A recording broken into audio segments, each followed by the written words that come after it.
Pandian store சீரியல்ல அடுத்து வர எபிசோட்ல என்ன மாதிரியான ட்விஸ்ட் எல்லாம் இருக்க போகுதுங்கிறத இந்த வீடியோல பார்க்கலாம். மயிலு சொல்றதுல எந்த ஒரு உண்மையும் இருக்க மாதிரி தெரியலன்றத கோமதி புரிஞ்சுக்கிறாங்க. இப்ப கோமதி சரவணன் சொல்றத கேட்டு மயில எந்த ஹோட்டல்ல வேலை பார்த்தாங்களோ அந்த ஹோட்டலுக்கு சரவணன் மயிலு அதே மாதிரி கோமதி 3 பேருமே கிளம்பி போறாங்க. இப்ப மயிலுக்கு என்ன பண்றதுன்னே புரியாம மயிலு ஒரு பக்கம் ரொம்பவே வருத்தத்துல இருக்காங்க. ஐயோ நம்ம வாய் விட்டு மாட்டிக்கிட்டோமே, இப்ப என்ன பண்றது தெரியலையேன்னு சொல்லிட்டு சரவணனை பார்த்து அழுகிற மாதிரியும் சீன் எல்லாம் போடுறாங்க. உடனே சரவணன் மனசுக்குள்ள என்னை பத்தி எப்படிப்பட்ட கேவலமான ஒரு பழிய தூக்கி போட்டிருக்க, எந்த பொண்டாட்டியும் புருஷ மேல சொல்லாத பழிய போட்டிருக்க, உன்னை நான் சும்மா விட மாட்டேன்டி, வாழ்நாள் முழுக்க நீ வாழ வேண்டிய இருந்தா கூட அதை விட சந்தோஷம் எனக்கு வேற எதுவுமே கிடையாதுன்ற அளவுக்கு சரவணன் மயில் மேல பயங்கர கோபத்துல இருக்காங்க. இப்ப நேரா ஹோட்டலுக்கு போறாங்க. அங்க மயிலும் தயங்கிட்டே வராங்க.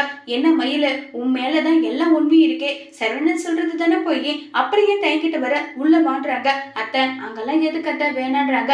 ஏண்டி நீ சொல்றது உண்மை, நீ சொல்றல அப்ப நிரூபின்றாங்க. அவ எப்படிமா நிரூபிப்பான், அவதான் இந்த ஹோட்டல்ல வேலை பார்த்தது பச்சையா தெரிஞ்சிருச்சுல, அதனாலதான் இப்படி மலுப்புறா, காலேஜ் போகும்போது இப்படிதான் பண்ணான்னு சொல்லிட்டு சரவணன் எல்லா விஷயத்தையும் புட்டு வைக்கிறாங்க.